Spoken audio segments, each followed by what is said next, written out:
I think I'm all set. Okay, good morning, everyone. Welcome to the monthly meeting of the Metropolitan Planning Organization of the Southern New Hampshire Planning Commission.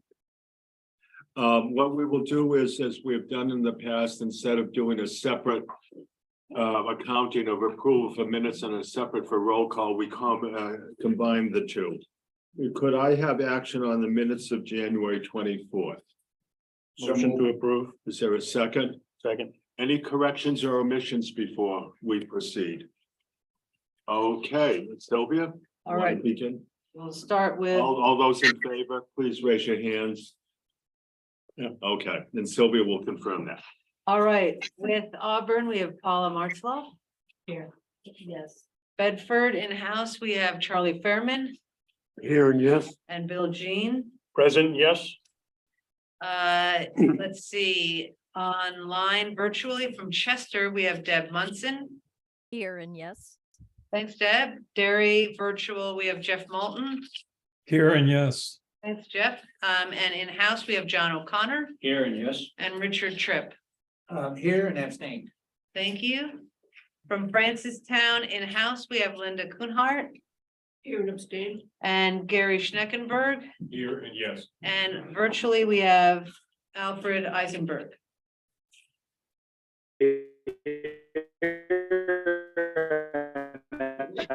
Wow. It sounded like Alfred was playing like a strange harpsichord, but we're gonna take that as a here and yes. Goffstown, we have David Pierce, Present, yes, on the minutes. and on virtually, we have. Sorry, I'm here and abstain. Thank you, just got that. Jacob LaFontaine. Here and yes. Thanks, Jacob. From Hooksett, we have Denise Pitchett-Folk.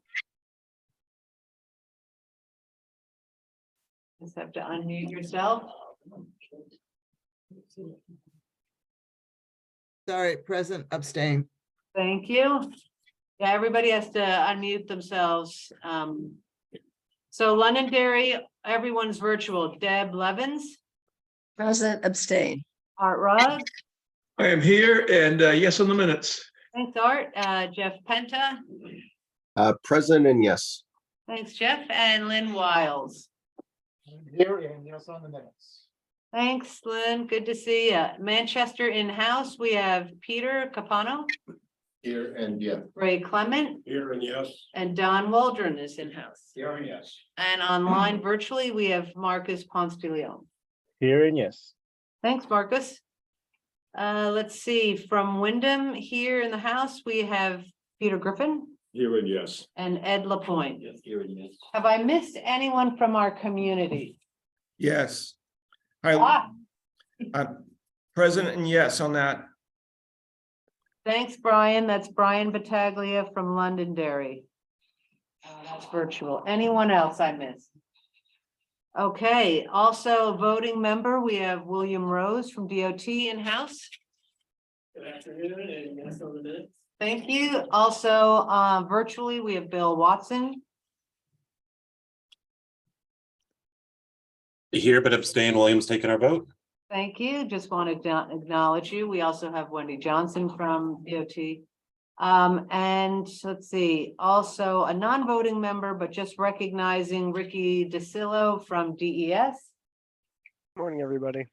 Morning, and Craig Tufts from Central New Hampshire Regional Planning Commission. Hi, everyone.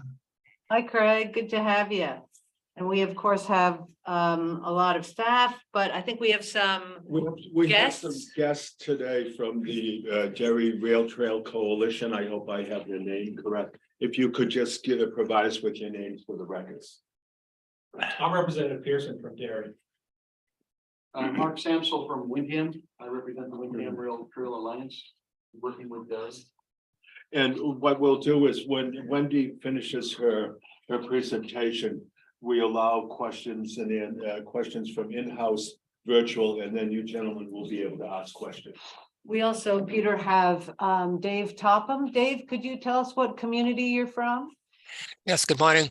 Dave Topham in Salem, representing the New Hampshire Rail Trails Coalition. Thank you. Okay. Is there any old business that we have to discuss? No? Forge ahead.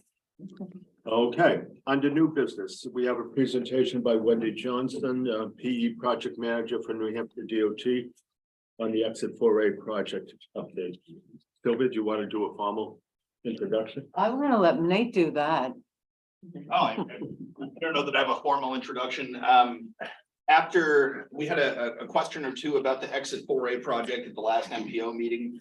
I think, Dawn, you may have asked that question if I remember correctly. And so shortly after the meeting, I reached out to Wendy and asked if she could give a project update about, the Exit 4A project in general to the members of the MPO, and she was willing and gracious to do that. So thank you, Wendy, for being here today and for updating our MPO members about the Exit 4A project. Thank you, Nate, and thank you all for having me here today. As Nate indicated, I'm just here to do a basic project update, and it will include the entire project, including the active work that we've got underway right now. So the agenda for this morning, I was going to go over the project background and project improvements, the project breakout, project schedules, project status, and then any questions and comments. So as you all know, the new Exit 4A interchange project proposed a new interchange on I-93 in Londonderry between exits 4 and exits 5. That would be the new Exit 4A. The purpose and need of the project is to reduce congestion, improve safety, and reduce traffic on local roads, and to promote economic vitality in Derry and Londonderry. The preliminary engineering was complete for this project in early 2020, and final design engineering started in April of 2021. The project includes new interchange right here. I don't know if you all can see my pointer, but new Londonderry interchange with an easterly access to Derry, a new 4-lane Old Rum Trail Road, which is about 1 mile long. Folsom and Sinead roads are about 2.3 miles long. And for those of you not familiar with the project area, the top of the page is north. This is I-93, Londonderry, Derry Town Line, New Hampshire Route 28, New Hampshire Route 28 bypass, New Hampshire Route 102, and Beaver Lake. The project proposes 3 new bridges, one which is owned by the DOT, which is the bridge over I-93, exit 4A over 93. There's 2 bridges that'll be owned by the town of Derry, one which is the Shields Brook Bridge, and one which is the tributary E Bridge. The project will include a coordinated traffic signal system throughout the entire length of the project, which will include 7 new and 2 upgraded signalized intersections that'll be coordinated so the signals are as a corridor rather than a standalone intersection. The next part is the stormwater treatments and MS4, which is municipal separate stormwater systems, which is a dedicated system to catch stormwater runoff and treat the water before it's discharged back into the environment. The project is obviously one big project that was broken into small pieces of projects. The first project is the 13065A, which is this area highlighted in purple. This project advertised last year and is currently under construction. The second project is the B project, which is the Folsom Road area. The C project, which is this orange area, which is Sinead Road and includes New Hampshire Route 102 work. You can see the dots on the plan also match the blue here and the red or maroon color here. Those are the building demolitions associated with the projects. The maroon ones, the 13065B, were demolished last year, and the blue ones are proposed to be demolished this year to make way for the upcoming B project. The project that's not shown is this lighter green kind of area. That's right-of-way acquisitions. That's how the project is paying for right-of-way acquisitions, is through that project. So as you're looking through your 10-year plan projects, you'll see 6 different projects listed. The project design schedule, these are only the construction projects. The A project, as I said, was designed and is under construction. The B project is under design, and we hope to have that under construction in 24 and 25. The C project, we hope to have under construction in 25 and 26. The D project is already complete, and the E project will go to construction this year, later this year. I just want to bring up one quick thing. Although the project, these show the advertising dates here on the side, there's a fine line between the advertising date and the construction start date. It takes about 3 to 4 months to get through all the contracting and procurement before the contract will actually be under construction. So to keep in mind, that's where we have to go and make sure that the bid is acceptable, and then we get it all through governor and council. So there's extra work that's associated with that. Project right-of-way schedule, we've already acquired all the property needed for the 13065A project. We're under doing right-of-way acquisitions under the B project currently, and we haven't started yet the right-of-way acquisitions for the C project, as those will come in as we design the B project. All full property acquisitions listed in this column are now complete. I'm going to start with the A project. That one's the most exciting that you guys can see right now. That's the interchange itself. The contract was awarded to Weaver Brothers Construction Company on June 15th of 2022. The bid construction cost came in at $45.5 million, and it's anticipated to be complete in the fall of 2024. So what that work includes is it includes a southbound on-ramp about 2,800 feet. It includes 1,500 feet of a trolley car noise wall. So that's this dark line right here. It also includes Wheeler Brook stream restoration on the backside of the sound wall. It also includes a northbound on-ramp over here, about 2,300 feet, upgraded stormwater treatment systems. You can see just on the bottom of the page. And it also includes an interchange bridge, which is this bridge right here with signalized intersections at these two locations. It also includes work for the southbound off-ramp, which is this area right here, which also includes a noise barrier right here, about a 1,200 foot long noise barrier here. The northbound on-ramp, which is on this side of the sheet, also includes about a 2,900 foot long noise barrier on this side, some additional water treatment areas on the side. So the connector road itself, so now we've spun directions. Top north is still on the top.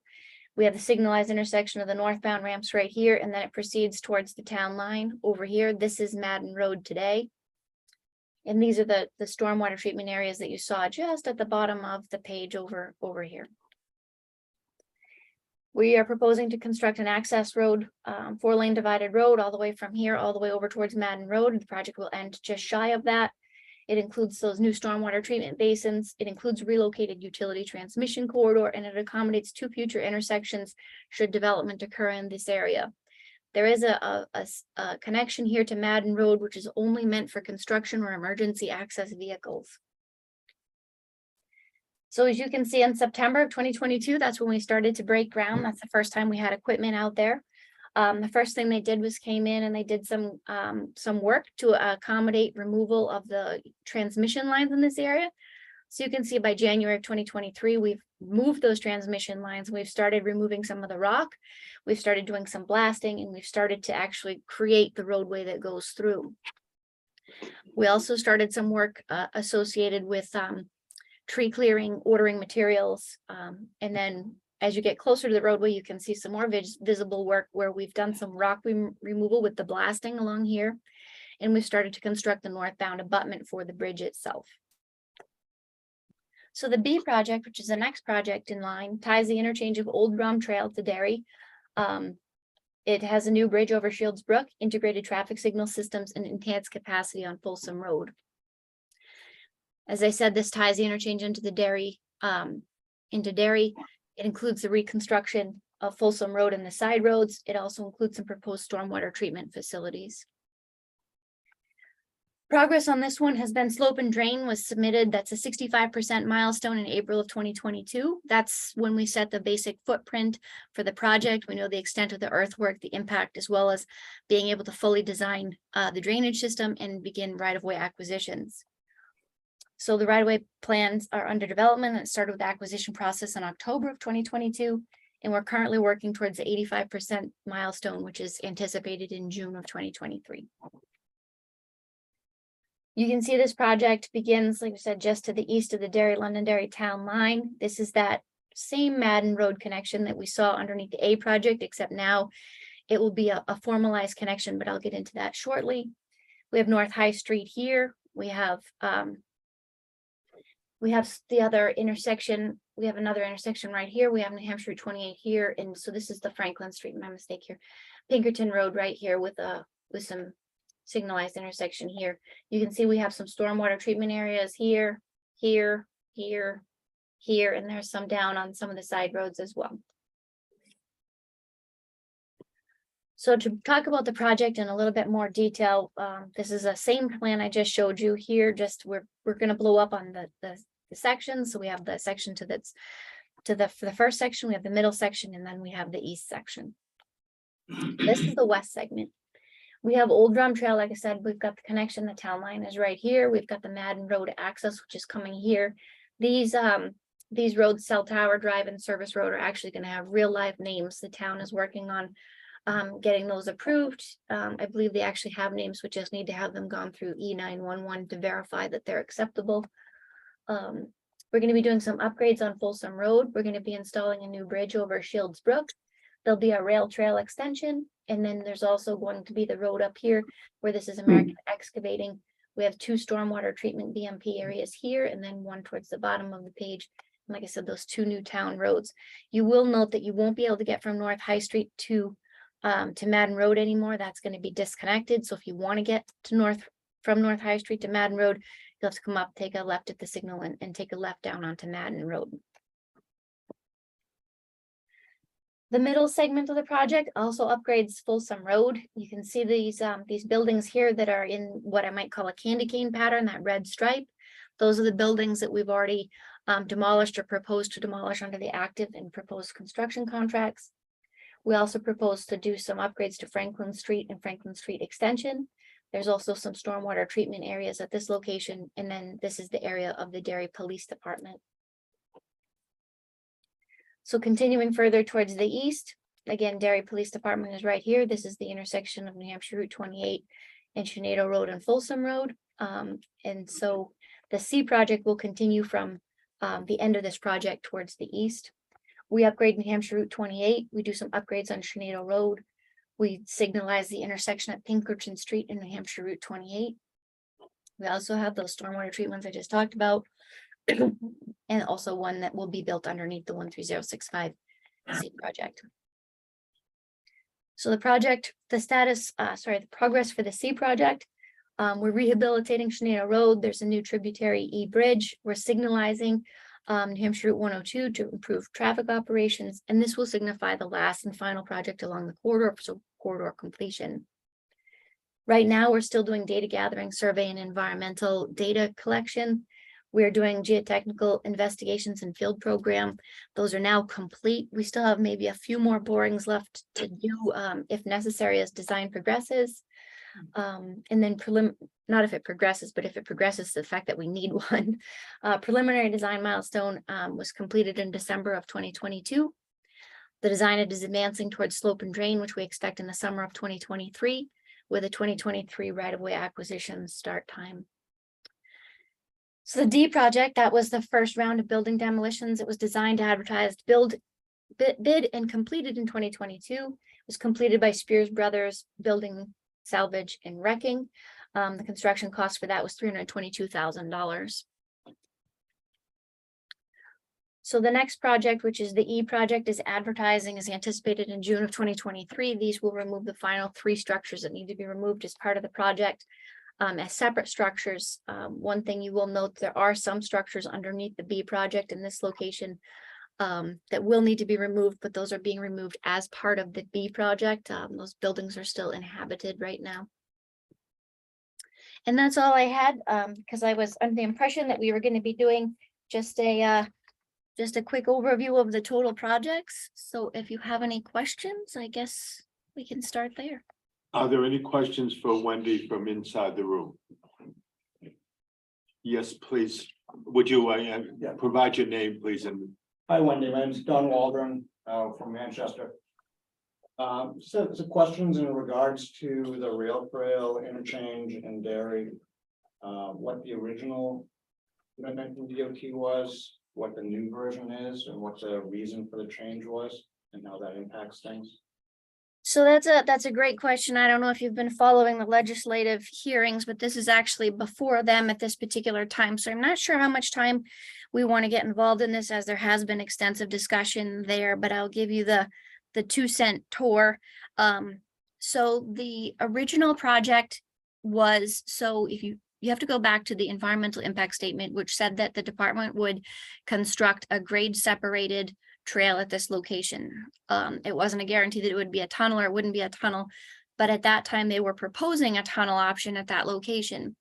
So as the design goes through to something we call design build, remember we were just talking about all of those different design steps. I talked about slope and drain being 65% and the next one being 85% and going through all of those steps. Well, when we got to about the 25% design stage, we just finished the hearing, the public hearing process. We got to that point and we have two options when we get to that point. Well, actually there's three options, but there's one is construction general managed, which we did not do here. We did not look at that for here. The option that we looked at is doing a standard procurement, which is what you see on most projects where we design the project, we bid the project, we build the project.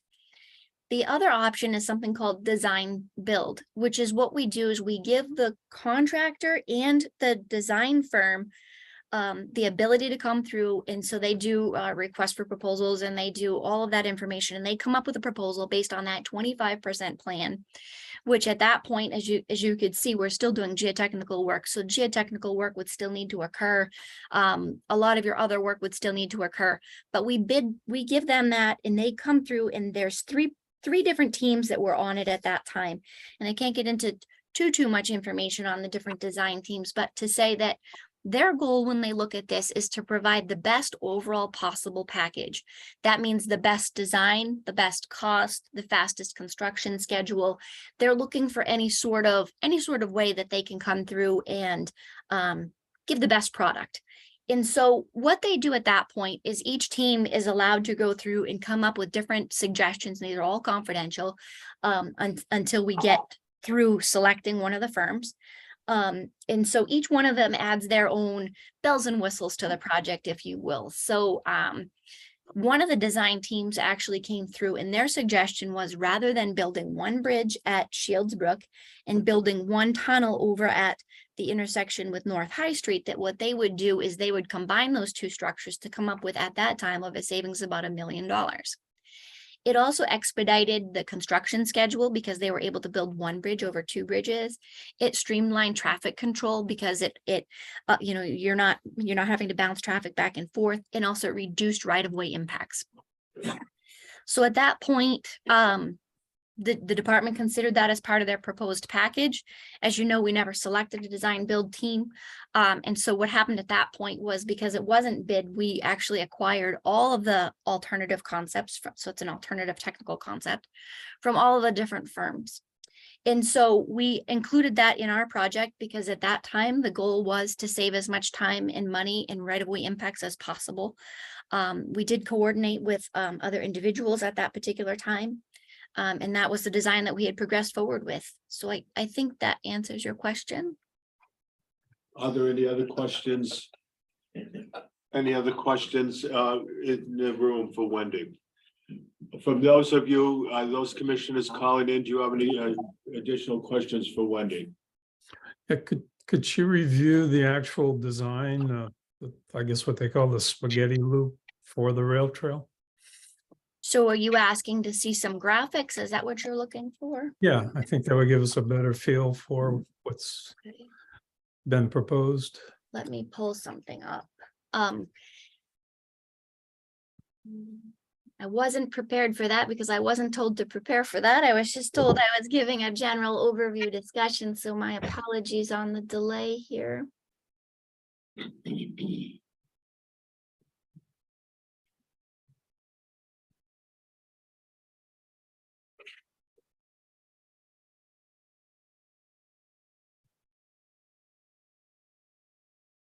So what I'm going to show you is actually the last public meeting that we had. So hopefully you can see that popped up on your screen at this point. Yes, we can see it. Perfect, thank you. So the different alternatives, here we go. So the two different alternatives was the one on the left is the public hearing plan. That was the tunnel under Folsom Road.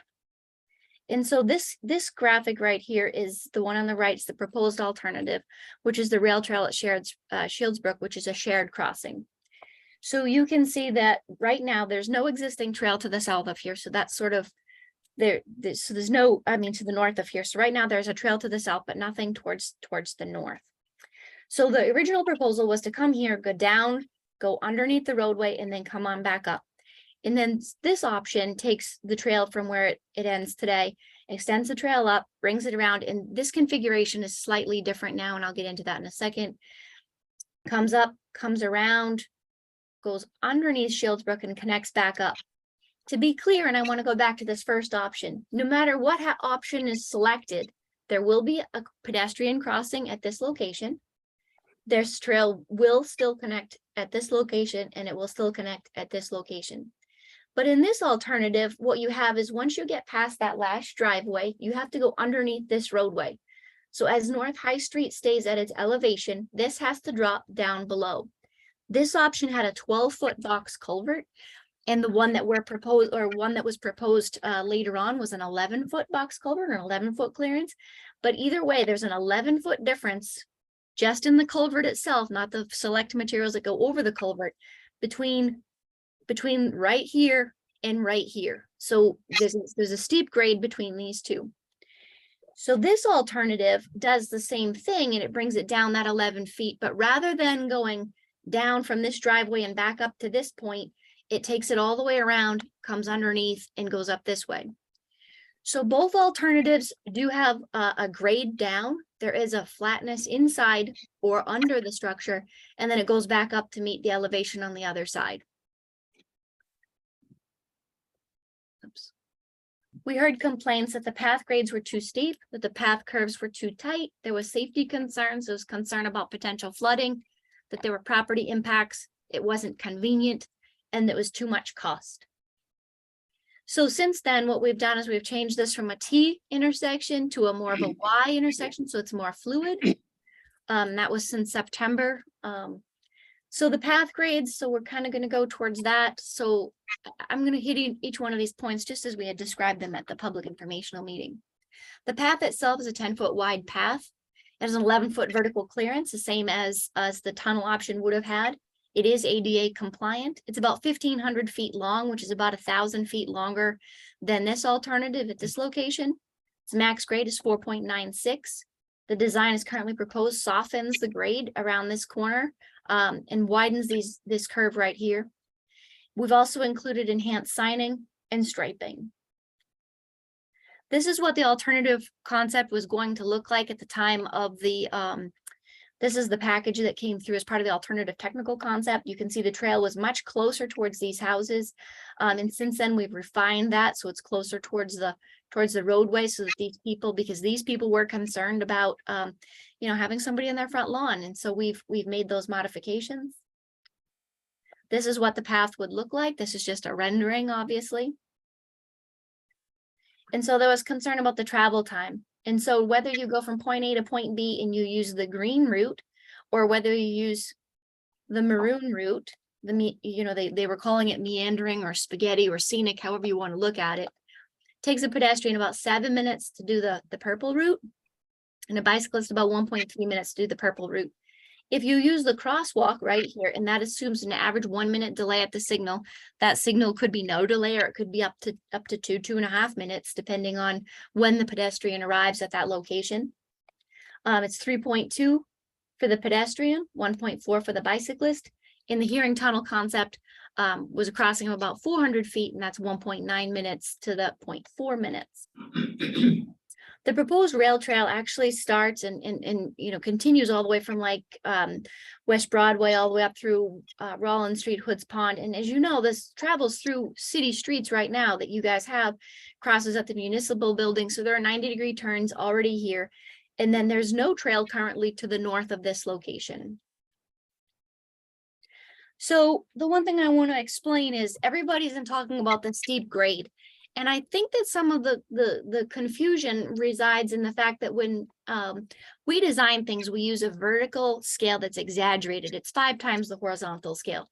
So what that means is this doesn't look like this. This is a lot steeper than you might see regularly. So 4.96. So if you think about when you pull over on the side of the road, onto the shoulder, a shoulder is usually about 5% grade. So this is about the steepness of a shoulder. One other thing to draw your attention to is when you come up to a curbed ramp, you know, you cross the road and you cross the curbed ramp, that's about an 8.3% grade on a curbed ramp. This is only proposed to be 4.96, and it does look a little bit harsh when you look at the exaggerated scale. But if we go to the next slide, that's what the true scale would look like. That's exactly what it would look like in the field. That's a 1-to-1 scale. So if you put the two of them together, the top one does look obviously more exaggerated than the true scale on the bottom. So one of the other concerns was, well, what would happen if we needed to change some of this stuff? So I want to draw your attention to the hearing plan versus the proposed that we have currently. So right now, and I kind of want to zip back to this drawing for a second. Let me see, I gotta go backwards this way. So right now, we've been looking at the profile that goes underneath here and the profile that goes underneath. Oh, we haven't gone to that one yet, my mistake. So we've been looking at the profile underneath here. The next profile that I'm going to show you is a profile along Folsom Road. So that's as if you cut through this center line right here. So if you cut through the center line, the hearing plan showed about a 2% grade going up, passing over the rail trail tunnel, coming down at about a 7% grade, crossing over Shields Brook Bridge, and then matching into Franklin Street. So that's the red. What you see in red is what was proposed at the hearing. When the design team came through and they said, well, if we got rid of this rail tunnel, combined it over here, we could save all of this fill material in this location, which again is going to expedite construction, reduce cost, all of that. And then, but the one thing that the town was also a little concerned with was a 7.1 grade coming into a bridge condition. It also softens that. But again, this was based off of a 12-foot box culvert, and now we've reduced this to an 11-foot box culvert. So this is close to the conversation that we would be having, but not exactly the conversation. This doesn't come down to 3% by any means. It's probably just slightly less than 7, somewhere between 5 and 7% likely. We haven't actually calculated it out. So again, exaggerated scale, that's what it looks like. And then the true scale, that's what it looks like here. Thank you, Wendy, on that. Is there one more question I'll allow from commissioners that are calling in? Okay. One quick follow-up. Wendy, if you mentioned the legislative effort, which is to appropriate $750,000 towards the construction of the original plan. If that passes, what is DOT's position on that? Is it going to be the original plan restored or just reconsidered again? Okay, so I think what you're asking, because it's hard to hear you, I'm just going to repeat the question. So what I believe you're asking is if the bill passes, what happens then? If the bill passes, then we will have to go back and we will have to go through a lot of different steps, but the cost and the schedule are definitely not going to be what you think they are. It'll be a function of that decision. But the schedule presented earlier is based on the current proposal. So what would happen would be we would have to go back and undo basically everything that we've done already in this particular location. As I said, we'd have to go back and we'd have to look at the profiles again. We'd have to look at the box culvert again, the tunnel here. We would need to do geotechnical investigations. We'd need to revisit utility impacts. We'd need to revisit right-of-way impacts. But before we could even do any of that, we need to negotiate a new scope and fee with the consultant. That scope and fee gets approved by Federal Highway because it's at more expenditures of money. And then that would go, because now we have to increase the contract value for the project for the design effort. That needs to go back to governor and council for their approval as well. So not only does it have to get through the legislative piece, it also has to get through governor and executive council underneath a separate path. So if you start adding up all of these different things that need to happen, this isn't an overnight sort of thing. We don't know exactly how long it would take, but we're anticipating that it would be at least a 6-month delay. And that's what we're looking at. I mean, it all depends. If we don't get the decision until 1 month from now, then that's could be more of a delay because we've already gone that much further, if that makes sense. Thank you. Okay, I'll accept one more question from the group calling in that are commissioners. think there was a couple in the chat. Let's see, we have, what is the name of the bill? Dave answered that, HB 506. Okay. What I'd like to do now is we have guests here that would wish to ask Wendy questions that regarding the plan for the rail trail. Who would like to go first? And would you introduce your name yourself? This is Mark. I have no questions. Do you have any questions? I'm the author of 506. I don't have any questions. Okay. Anyone else that has questions for Wendy? Wendy, thank you so much for your participation and the great overview of both the project and the rail trail alternatives. Great, thank you for having me. And if you have any follow-up questions, please send them along. Thank you. Thanks. Okay, next item on the agenda is being performed by, presented by Nate Miller. It's a fiscal year 2023, 2026 transportation improvement plan.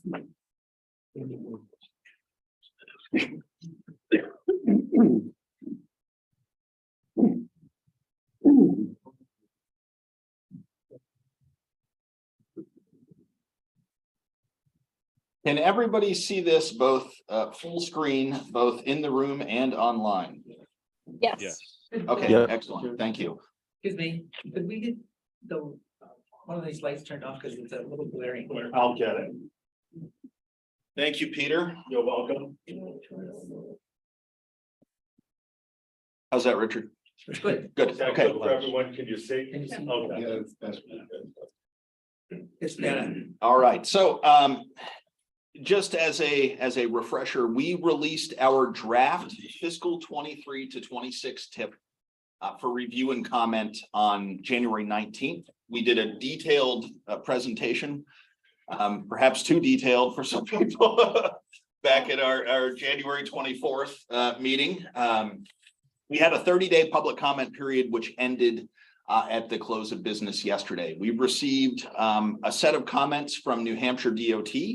I will walk through those in just a moment. And then ultimately today is the public hearing to consider adoption of the draft fiscal 23 to 26 tip. So as I alluded to, New Hampshire DOT has submitted comments, submitted them to all of the MPOs. Some of the comments are applicable to our SNHPC draft tip. And those comments are individually recommending that we individually list a project in Candia and Raymond, project 43839. I'll talk about that in just a moment. Adding additional funds to the tier 1 road pavement resurfacing program to accommodate that Candia Raymond project. And then making a series of non-substantive technical corrections to the descriptions, scope descriptions for 6 different projects. These are they don't change anything about the scope of the project. It's just the scopes have to be in a certain format and check certain boxes for Federal Highway Administration approval. And so there are a series of projects around the state that need small technical corrections to their scopes, and we have 6 in our region. Candia Raymond project 43839 is described as the rehabilitation and reconstruction of a section of New Hampshire Route 101. This is both in Candia and Raymond. It's a significant project. The total project cost is $20.75 million. It will start in 2024 for construction.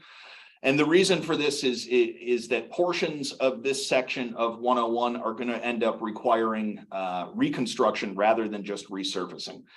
So now you see that it's described as rehabilitation / reconstruction of Route 101. Previously, it was just included as a component of that pavement tier 1 resurfacing program.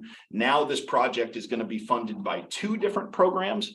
And so we're going to list it individually for that reason as a result. If you look at our draft tip, you'll see this project in it, but you'll see it in Appendix D as a child project of the resurfacing program. It's no longer just going to be funded by that one program. So we're going to list it individually in the tip now. Is it going to come out of D completely then? It's going to come out of Appendix D and it will be individually listed in the project list. That's right. We do support at the staff level. We would recommend supporting the incorporation of all of the New Hampshire DOT's suggested changes into the draft tip. And then just as a reminder, the draft tip was included in all of your packets, and we have reviewed these different performance targets, Zach and Carl at previous meetings. But just as a reminder, our draft tip does incorporate updated performance targets for safety, pavement, bridge condition, system performance. We've received presentations on all of the above previously, as well as transit asset management and public transportation safety, just to make sure that we are incorporating Boston Express details into those two targets. At this point, this is our public hearing, Mr. Chairman, so we would certainly welcome you to open the floor to any comments from MPO members or the general public on the draft tip. Is there anyone in the room that would like to comment on Nate's presentation? I have a question, Mr. Chairman. Yes, please, Peter, go ahead. Nate, what happened to that stretch in Route 101 that it can't be restored with an overlay, it needs to be reconstructed? I don't know they have done some analysis. I wish I had the description and the estimate in front of me, but the DOT had done some analysis of exactly, the conditions on this section of road between Candy and Raymond on 101. My understanding is that not the entire section needs to be reconstructed. There are just portions of the segment that need to be reconstructed, but based on some scanning and analysis that they've done of the roadway itself, they are scoping this project as a partial reconstruction of that section of road based on the condition of the road. Okay, thank you. Any additional questions in-house? Any questions from those individuals calling in? Nate, thank you so much. Thank you. We would welcome a motion to adopt the tip. Is there a motion to adopt the details that Nate has presented? The details of the plan, The tip itself, which was included in all of your packets for the meeting. we move to adopt the tip for 2023 to 2026 as amended. Second. All those in favor, please raise your hands. Those calling in who are commissioners, yes. I'm seeing thumbs up and Thumbs up or. Okay. Any in opposition? there's No. one raised hand there. Yeah, it looks like Alfred Eisenberg, maybe. Oh, now it's gone. Okay, All right. it is in the affirmative. And that is unanimous, correct? Yes. Yes. Okay. Nate, appreciate the work. This is, months long of much detail that you have to stay on top of. Oh, thank you very much. Yeah, I appreciate that. Yeah, there's a lot of work that goes into the tip, obviously, and I appreciate your acknowledgement there. Our next agenda item is the Regional Mobility Management Update.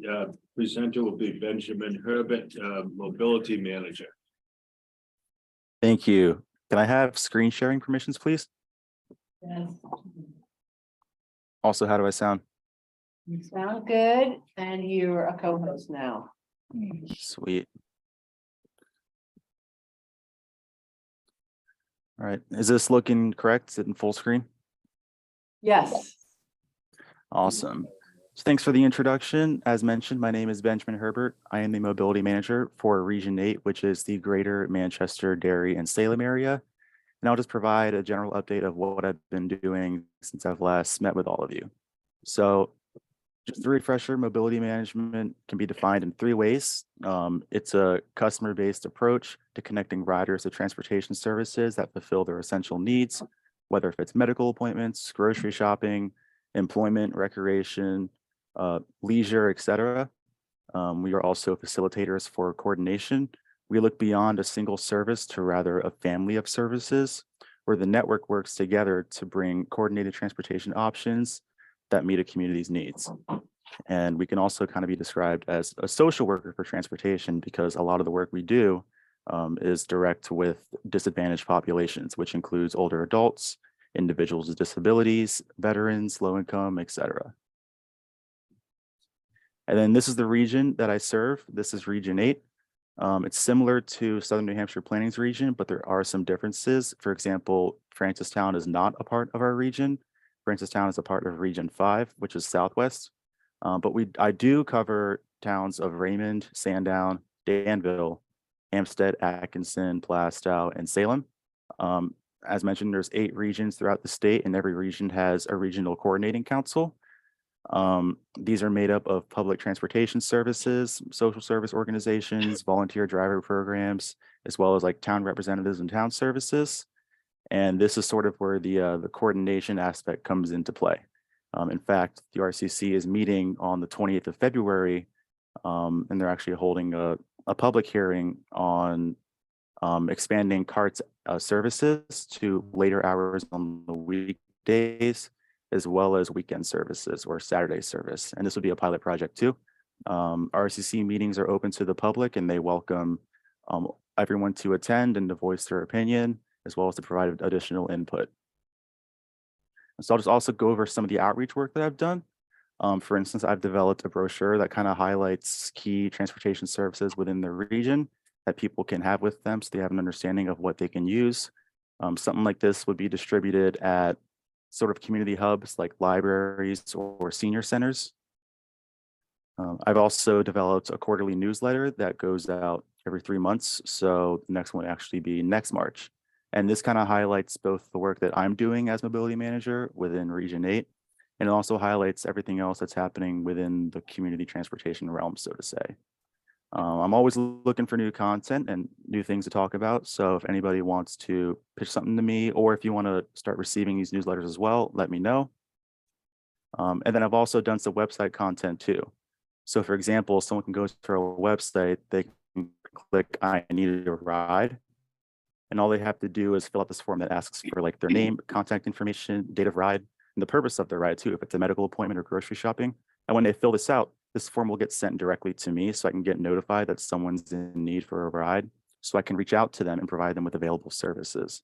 And something like this would be distributed to other municipal websites that kind of have like resource pages, especially those for older adults as well. And I've also worked on updating the community transportation directory. Our last directory was updated back in 2016/2017 when our region was actually divided into 2 separate regions. And what's different about this is that a lot of directories throughout the state tend to be like 15 to 20 pages long, and it's just one constant list. So let's say if you live in like Goffstown, for example, and you want to try and figure out what services you can use, they'd have to look through like all 15 pages and read every single line to try and, investigate, dig, and find what services they can use, which isn't really a user-friendly, customer-friendly experience, which is why in this version, people are able to look at the different sections I have that kind of define what services are available for the town that they live in.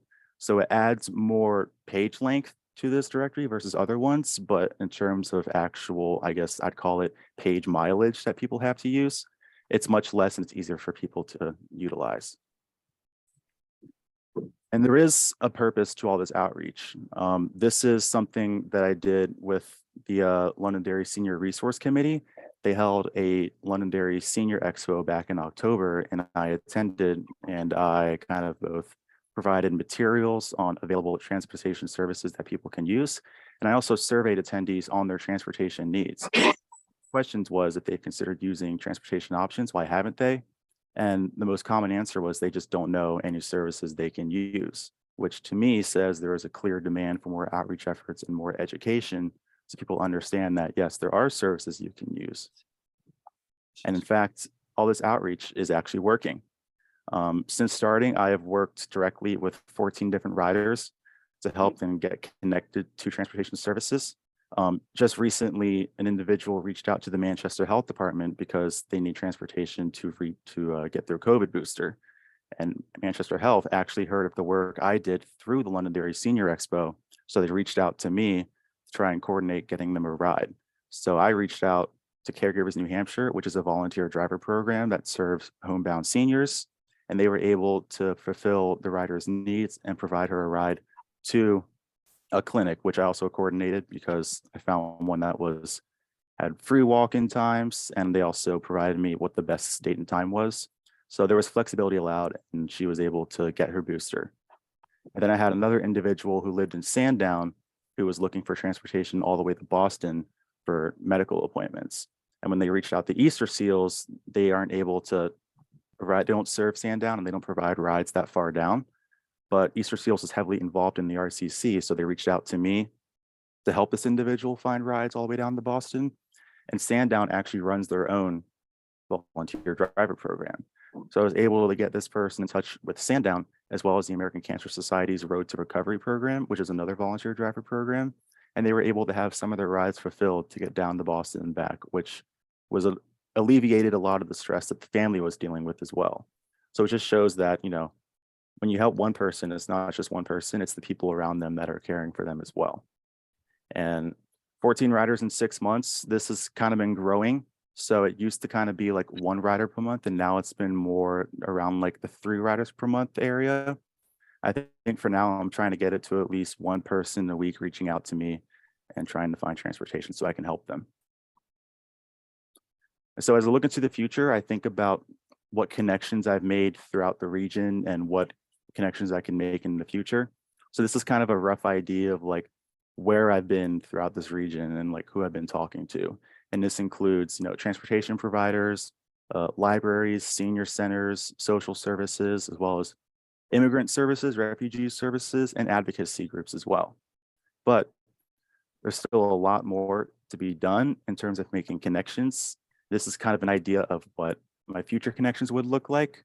And this includes everything I just said, in addition to any sort of bike ped organizations, town welfare departments, town parks and rec departments, as well as medical centers too.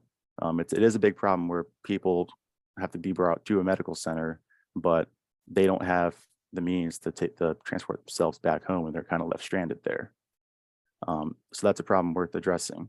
But this is kind of an idea of where my work expands to in the region, and you know, predicting that it actually is going to be a lot more than what's on this map. Just for the sake of space, this is what we got, but there is a lot of work to be done.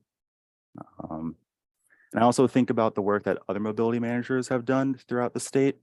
For example, up in Carroll County, one mobility manager got in touch with this national bike technician program. So they're doing a project at a school in Carroll County where they teach kids to become master bike technicians. And so wherever they go in the country where this program is also being held, they'll be certified bike technicians. They also do town hall style meetings where people can go in and voice their needs relating to transportation. They've also actually recruited a few volunteer drivers for the volunteer driver programs. They've done a subsidized vehicle repair program where like the first $1,000 of a repair is covered, as well as free inspections. And then down in the Southwest region, they've issued multiple funding rewards, which in turn led to an additional 500 trips by the volunteer driver programs.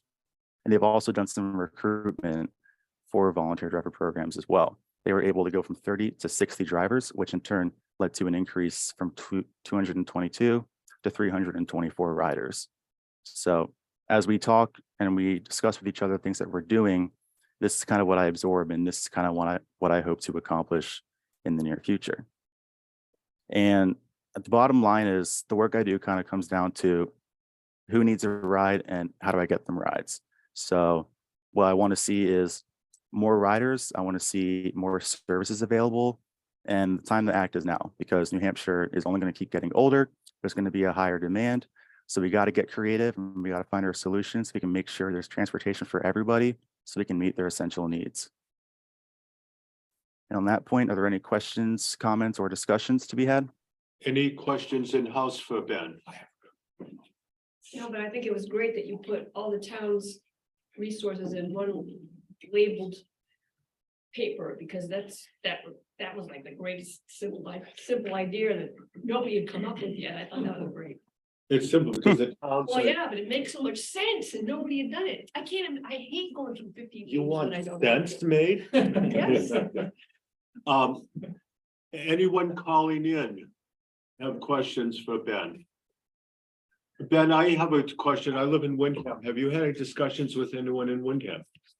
I haven't. I've made efforts to reach out to the Wyndham Senior Center as well as the Parks and Rec Department, because I'm aware of the Wyndham Senior van that they operate down there.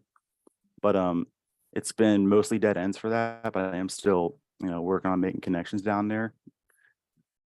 I won't tie up to me now, but we can talk some more. I'll give you a call with some ideas because things are happening when we have a whole new planning department. We have a new town administrator that has started within the past year.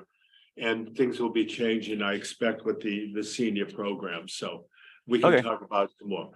Unless there are any other questions for Ben? Yes, go ahead, please. Can we go back to the slide that had his email address? Oh, Linda, I think it's in everyone's, Oh, it's in our packet. it's in your packet. Okay, thank you.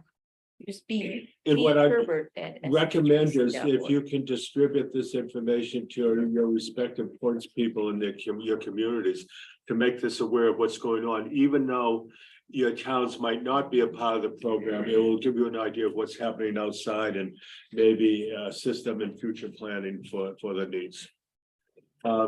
Ben, thank you so much. I appreciate it. Yep, thank you. Is there any other business?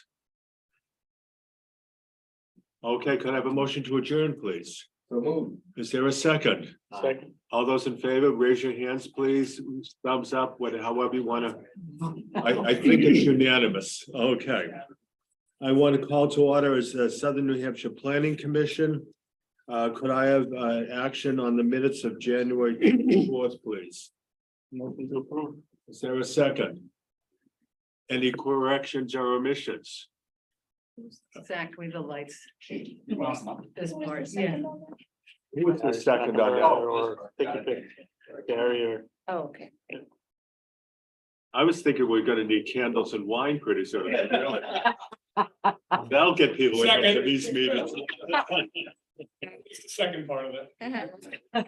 Okay, Sylvia, go ahead with the roll call. All right, roll call of Paula from Auburn. Yes. From Bedford, we have Charlie Fairman, Yes. Bill Jean. Present, yes. Let's see, Chester, do we still have Deb Munson? Yes. Thanks, Deb. Derry, Jeff Moulton. Yeah, here and yes. Thank you. John O'Connor, Here and yes. Richard Tripp. Here. That's abstained. From Francistown, do we still have Alfred? Yeah, present and abstain. Sorry, earlier in the day, I meant to say abstain when my reception was bad. Sorry. Oh, no problem. We get it. Linda Kuhnhart, You abstain? Gary Schneckenberg, Present, yes. from Goffstown, Dave Pierce, Here, approve. Jacob LaFontaine. Here and yes. Thanks, Jacob. From Hooksett, Denise Pitchett Falk. We still have Denise? Yes. Just have to. Present, yes. Thank you, Denise. From Londonderry, Brian Battaglia, Present and yes. Deb Levens, Present, abstain. Art Rugg. I'm here and yes. Thank you. Jeff Penta, Here and yes. Lynn Wiles. I'm here and yes. Thank you. From Manchester, Peter Capano, Yes, yes. Ray Clement, Here and yes. Don Waldron, Here and yes. and Marcus Ponce de Leon. Here and yes. Thank you. From Wyndham, we have Peter Griffin Here and yes. and Ed Lapointe. Here and yes. Okay, Did I miss anyone? Okay, great. we'll move on to new business. We have a trifecta of talent, Zachary Swick, Herbert, Prolman, and Sylvia von Aulock, our esteemed leader, will be talking about regional housing needs assessment overview. Thank you. While I'm hopefully getting this up, so where is this thing? In the way. I don't know where that is. Well, I probably shouldn't hide that, and I probably should get this over here. Okay. So. Can you please move? Thank you. Selection. Okay. Can our home viewers see this Yes. screen? Oh God, I didn't mean to do that. I just hid something. I don't think it worked. Oh, there we go. All right, so Everyone received with their packet our executive summary. And something you may or may not have looked at is the acknowledgement page. The first thing I want to do is just talk about that this isn't just a group of planners here at SNHPC looking at this, looking at data, listening to stories. This effort started well over a year ago, a year and a half ago. And it really was an amazing effort from planners across the state, local planners, regional planners, state planners, a whole assortment of folks in agencies such as New Hampshire Housing, and to help us really look at the 30,000-foot level of what is happening with housing in the state. There was early on a wonderful debates of what should drive this effort. Should it be data? Should we rely on all the data that this group reviewed over the course of a year? Or should it also entail stories from people on their what they know about housing for their own experiences, their own families, and their own struggles? And so in the end, this report, I'm hoping, is a marriage of the two, both quantitative and qualitative considerations. So today is yet another piece of this, what we want to bring forward. And we sort of begin with stories. And then Zach will talk about data. And then I will look at recommendations, and Cam will come in with the toolbox that was developed for the state. So there's a lot here, and we hope to actually for an hour, we're down to about 20 minutes. So I'm going to go as quickly as I can. First is the outreach. We really wanted to know from residents across our region. And of course, this isn't just residents from our region that were asked, but it's across the state, and also different efforts, not just a general public survey, but also what are employers finding. There were community focus groups that were all virtual. There was a developers lunch at the College Center for Ethics and Society, and there was also a social service provider survey. So we really wanted to know, and the state, all the different regional planners and local planners and state planners wanted to know what these different groups had to say. So very briefly, if you look at just at the color, if you can't see those words, basically, if it's pink or red, people disagreed. If it's green, light green, or darker green, they agreed. So the question was, when you think about housing in your community, please indicate your level of agreement with the need for additional units. So on the left pie chart are high-end housing. So did people really want high-end housing? And there, more people said, no, we don't need that. In the middle was moderate income housing. Most people strongly agreed. Yep, we need moderate income housing. And then again, low income housing, at least 3/4 of the people, it looks like, well, maybe not quite 3/4, but many people agreed with that. On rental housing, similar to the low income, a lot of people said, yep, we agree with that. Senior housing, similar, and then housing for people with physical difficulties. You can see there's a lot of different types of housing that people want to see. When we asked about housing and their experience, these were some of the quotes. We have hundreds of quotes, but we picked these because we felt that they really exemplified many of the concerns that people had. For example, I applied to lower income housing in the area, there was only one in Hooksett that had availability, and I've been here for 3 years. I had to move from my job and couldn't find a livable place to buy within our budget. Took a place just for now, and have been stuck here for 2 years, paying almost half my salary and can't find any place cheaper. Developers need to stop buying rental houses so that people can actually afford houses of their own. We were looking for a smaller home that was around 1,400 square foot, so upkeep and cost would be manageable for a retirement income. I left an abusive relationship with my kids and had nowhere to live. We are staying in a small hotel room until we can find housing, which is proving to be virtually impossible.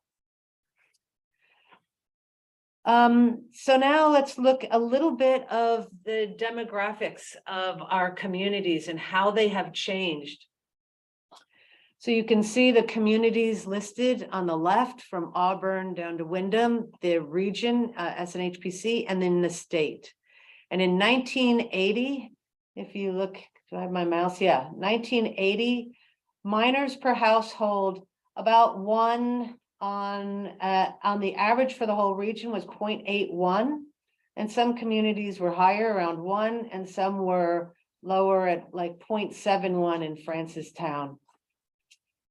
Now look at the change in 2020. For the region, we're down to 0.53, for the state, 0.46. So not even in the state, a half a kid per household. And that ranges again, when you look at those that used to be around 1, so they very different, like Candia went from 1.05 to 0.46. And here's the percentage change on the right-hand side. So that just tells you that also tells you, I think, that the age of each household is getting older because we don't have as many minors. And here on the right-hand side, the number of households for every community and the region, as well as the state, and then the persons per household. So how large are our households? And if it's blue or light blue, those are smaller percentages. If it's red or pink, it's a larger percentage. So you can see the 2-person household has by far the most.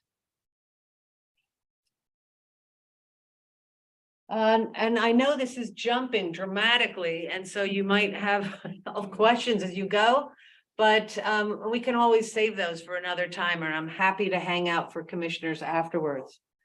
Regardless, so developers lunch, we're going to jump over to what developers had to say.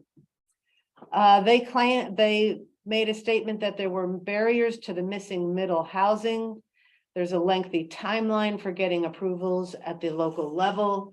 There's a capacity issue of planning and zoning boards, opposition to multifamily units by residents, and the marketing conditions really favor large-scale projects.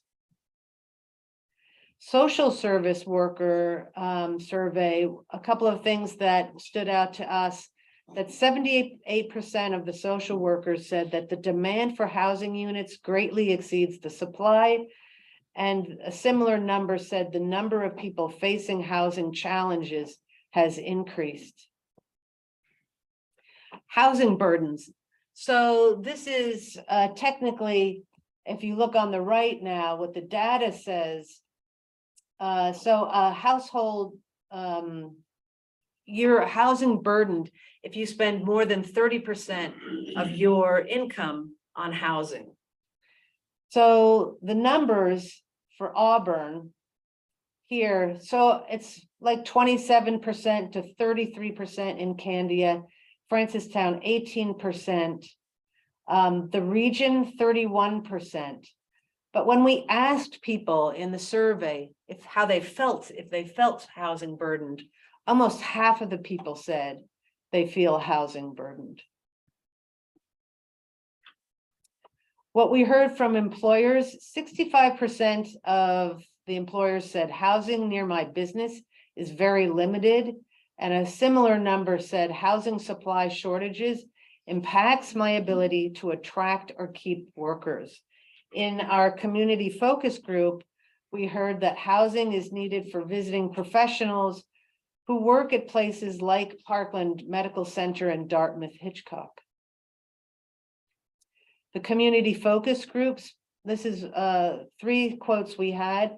People from out of state find housing in our region to be economical, although it is not affordable from current residents, that is current New Hampshire residents, let alone volunteers like firefighters. It is difficult for seniors to age in place because they can sell their home for a decent price, but they can't afford to buy another place in town.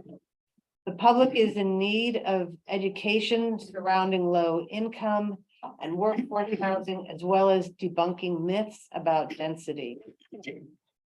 All right, now Zach's going to take it over with some information about affordability, and what everyone is really interested in is the fair share housing. So as Sylvia mentioned, there was a lot of data that went into this this whole process, and I don't know the exact number, but there's probably going to be over 200 different tables alone.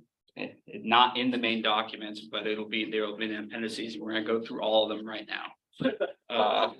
No, I want to pull out a couple things that are there are some of the data points that people are most interested in, that we found interesting. So we're going to look at the affordability models. This was put together by a consultant that did it for the entire state and all the RPCs. Then we're also going to look at about housing choice voucher program data, because again, we're talking about affordability. That's commonly known as Section 8. And that's something we don't see very often, and it's the first time I've ever seen it. So I thought I would share it with you all. And lastly, we'll look at the fair share housing numbers. We have already gone through them very quickly. It was at the end of maybe, I don't think it was last meeting or the one before, where we kind of raced right through them. We're going to go a little bit more in depth and cover that. And I believe that's all I have. And then it's Cam. So anyway, let's look at rental affordability. So the consultant with the state's consultant put together a model for rental affordability. And what it does, it has the inputs and used, median gross rent for the region that comes from New Hampshire Housing. And then they pulled wage data for 15 different occupations that we'll take a minute and look at. And then there are the different levels of wages for these. And these are the official reported wages from the New Hampshire Employment Security. And they have 3 different levels. Entry level, which is the average of the bottom third for that occupation for that region. The median is the median, and the experience is the average of the top 2/3 of that occupation for that region.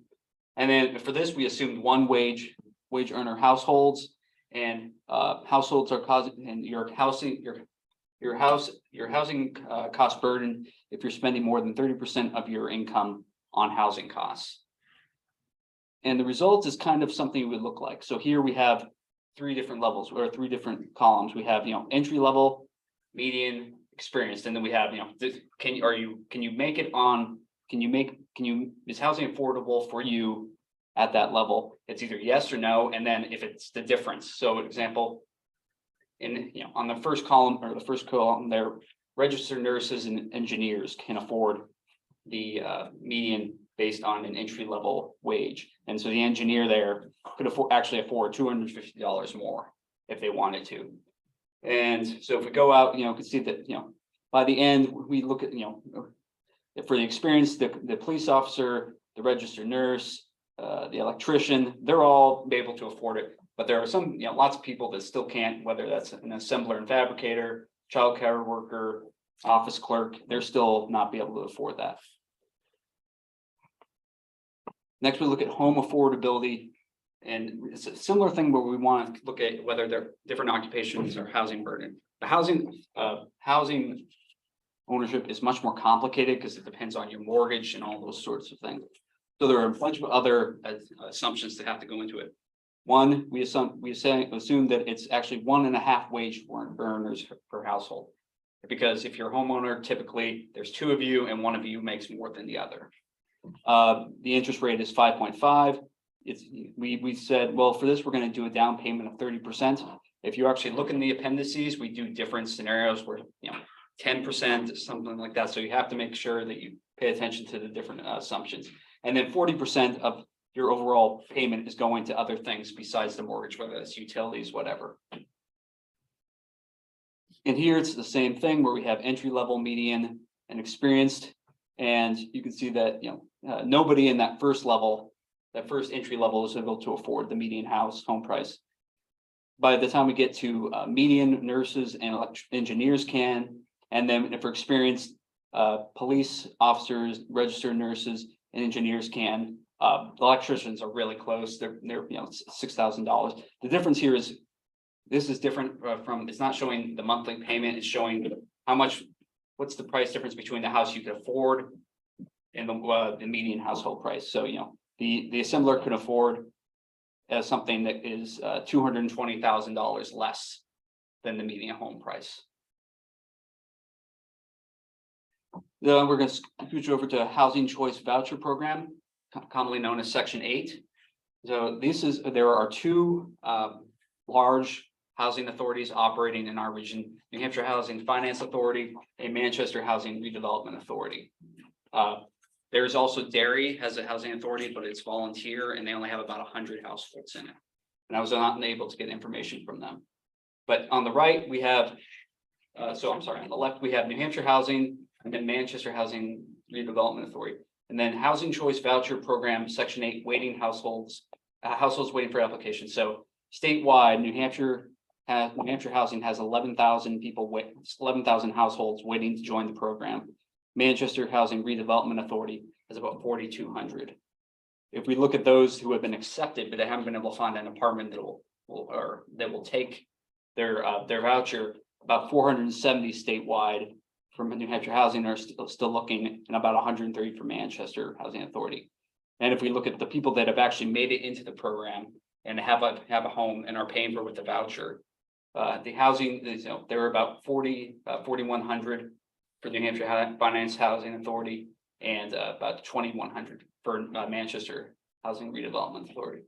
If we look at just in our region, so the right here is just in our region, New Hampshire Housing Finance Authority is currently managing about 1,060 household vouchers in our region, and Manchester Housing Development Authority is has about 2,000.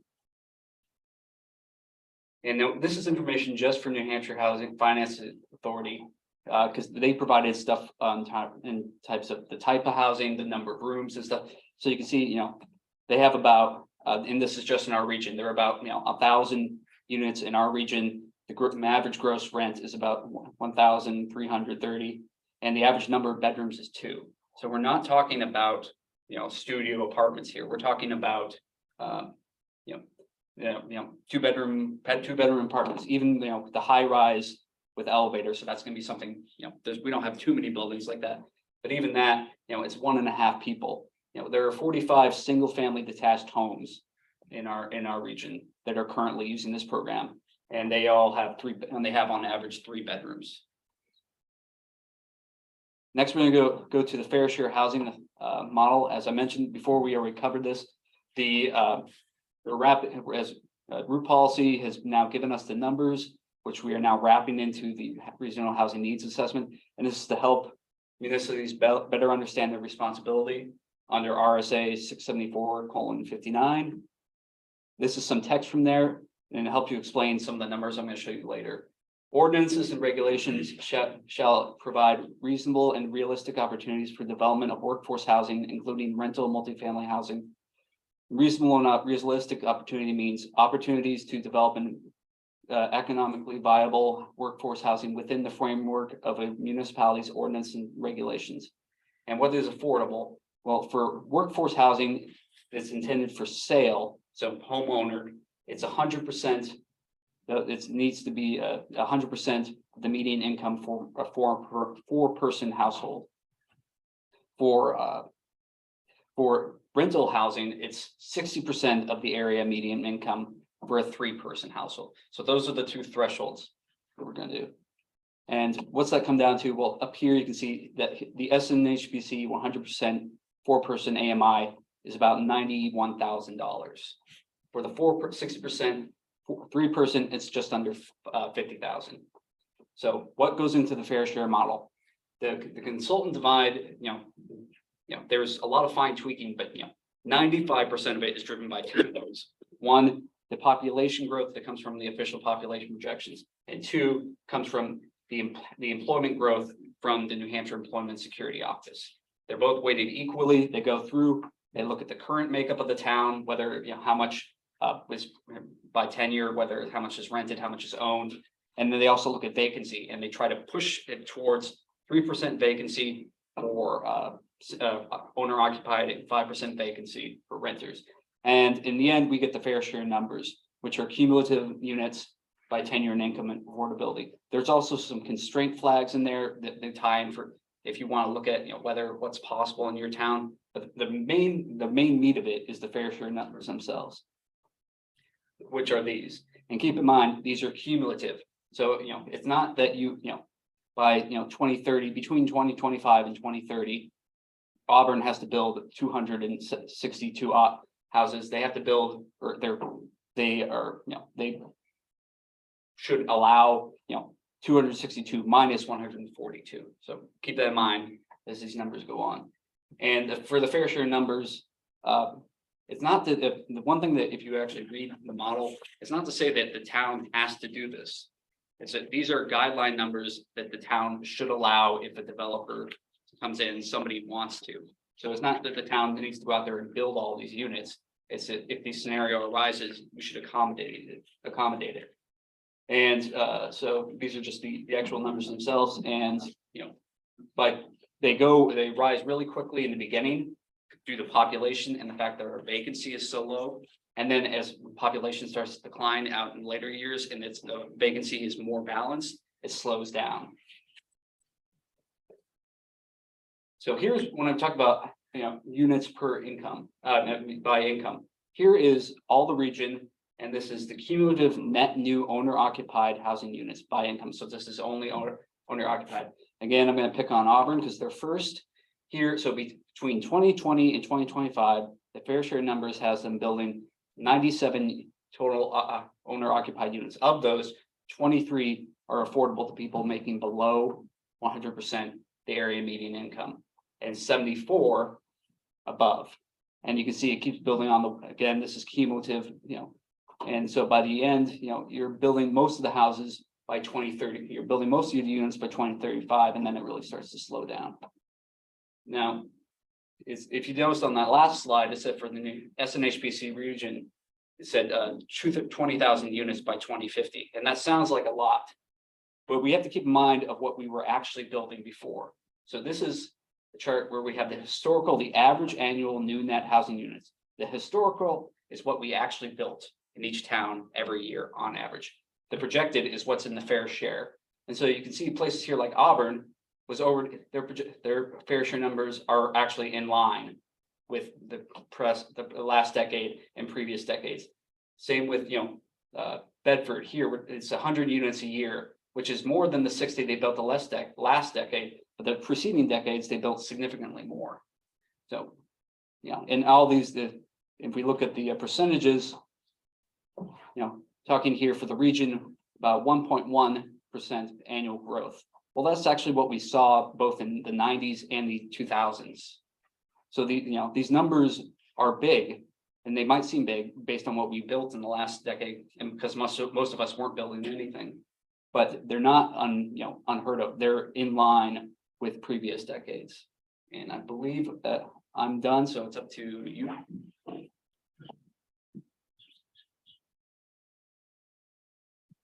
How are we on time? Okay. Ha ha. All right.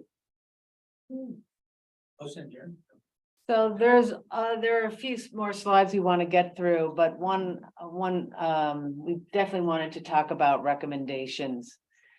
And really, again, many of these recommendations come from really consideration of both data and the stories we heard. So beginning with the community goals in mind, it seems basic, but I think it needs to be said, is to update the master plan to ensure community engagement and input guides the master plan goals, to conduct a regulation assessment to identify roadblocks, and to ensure the community's master plan is in sync with those same regulations.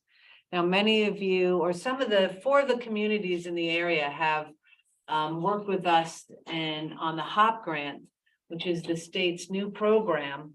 Wyndham, Candia, Chester, and Ware are all communities working with us, and hopefully they've all gotten there or on the way of getting HOP grants. It's that, if you're interested in that program and accomplishing some of these things, we can try to help. More low-hanging fruit. So flexibility in regulations. I hope you like my cartoon here of one size fits all, and we know that that never works out. Similarly with regulations, one size fits all never really works. And so, creating flexibility within regulations, there are several ways to do it, utilizing a conditional use permit method for case-by-case considerations. Support reuse and redevelopment for existing abandoned structures, and for infill lots, allowing setbacks that match the abutting properties. Consider the needs of the community, allow and encourage for employer housing to promote employment and housing opportunities and synchronicity. Encourage walkable and accessible village neighborhoods that are low maintenance. Small is the new big. And incentivize or require a percentage of homes to follow universal design guidelines to ensure accessibility to people of all ages and abilities. Low-hanging fruit. Density is not a four-letter word. Make ADU development easier. ADU being accessible accessory dwelling unit. It already fits in the neighborhood. It doubles the density. I know that's from 1 to 2. So it's small potatoes, but it does double the density, doesn't it? And it's a win-win for aging in place. Allowing science and innovation to determine necessary water and wastewater infrastructure. Consider soil-based density equation to ensure the land is capable of the development. Communicate the type of growth wanted. Research what other communities in New Hampshire are doing, figure out what the community wants, and create a visual guide for developers to ensure growth is in line with community desires, much like what Londonderry has done with the Londonderry Lookbook. And this is all right in your executive summary. All right, Cam, I think you're on to talk about the Regional Housing Needs Assessment Toolkit. All right, it is 1:02. I'm going to fly through this, but basically this project was made possible through the efforts of New Hampshire Office of Planning and Development, specifically Noah Hodges there, and staff from regional planning commissions. That includes the chair of this toolbox subcommittee, Mike Tardif, from our neighbors up at Central, and of course our very own Sylvia von Aulock sat on these toolbox subcommittee. And so what this toolbox, it's a project that compiles and describes many of the tools available to New Hampshire cities and towns to produce more housing, especially more housing that is aligned with community needs. And the toolkit looks at these different housing types that are listed here, everything from ADUs, as Sylvia mentioned, age-friendly neighborhoods, to manufactured housing and mixed-use development, transfer of development rights. And Sylvia, could you go to the next slide for me? And so the toolbox, it goes by each one of those housing types and or strategies or tools, and it breaks it down in these categories. So a description of the tool, a list of potential benefits, how to implement the tool, nuances or qualifications you'll need to think about when using the tool, a list of articles, presentations, reports, and other information that will help further understanding of the tool, a list of the issues that these respective tools address, and then tools that are related to this, and then any applicable state law that authorizes or specifies or otherwise to act on this tool. So I was gonna go through just one example, but I don't really think we have time, so Sylvia, I don't know if we could just kind of skip through this, but this one example is a village plan alternative, and here it describes what it is. We can, and then how it can help. And then getting started, this is kind of general ideas of how to get started to use, this example, which is the village plan alternative. And then considerations, the resources, issues addressed, related tools, and then the applicable state law, and then the case studies. And so this toolkit in the subcommittee tried really hard to get local examples for each one of these and success stories. For this one, it just notes that 5 communities in New Hampshire have adopted the VPA as of 2020, but the tool use has been limited. And it made a note in here that the planning board in Enfield, one of the communities that adopted the VPA, put forward a town meeting to repeal it, citing its redundancy of other tools. Anyway, I thought that'd be interesting. I thought I'd ask Nate about that, who lives in Enfield, but again, we're kind of running out of time here. So that was just, a very, very quick peek at the toolkit. The toolkit will also be an online tool, which we're really excited about. Visually, it looks really great. And we're really happy with the content in there. So we are within this timeline that we put ourselves or prescribed ourselves. So earlier in February, Sylvia and Tammy in our office gave a presentation to the executive committee. We are now at mid-February, where we are starting to debut the housing needs assessment document and meeting with the commission. And then in March, we will be asking for feedback from the executive committee. And then later in March, we will have our final release of the document itself.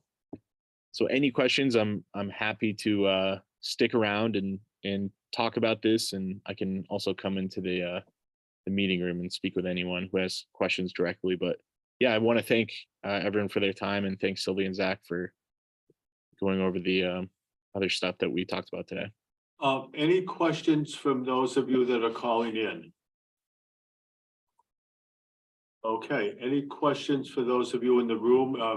Cam will make himself available, as will Sylvia and Zach, to come into the room to answer additional questions for those present. I realize we're running a little bit over, and I value your time. What is the best way, once it's completed, to have it disseminated in the community to the various planning departments in the towns and things like that? It'll be online. It will be online. Yeah. Okay. All right. Thank you all for the presentation. This was really great. Is there other business by group today? Any public comments, commissioner insights? You don't want to be insightful today. Okay. Any questions or comments from those of you calling in? Okay. Could I have a motion to adjourn? Second. I assume it's all those in favor unanimously? Yeah. Okay. Thank you all. Thanks, everybody. Thanks for your time.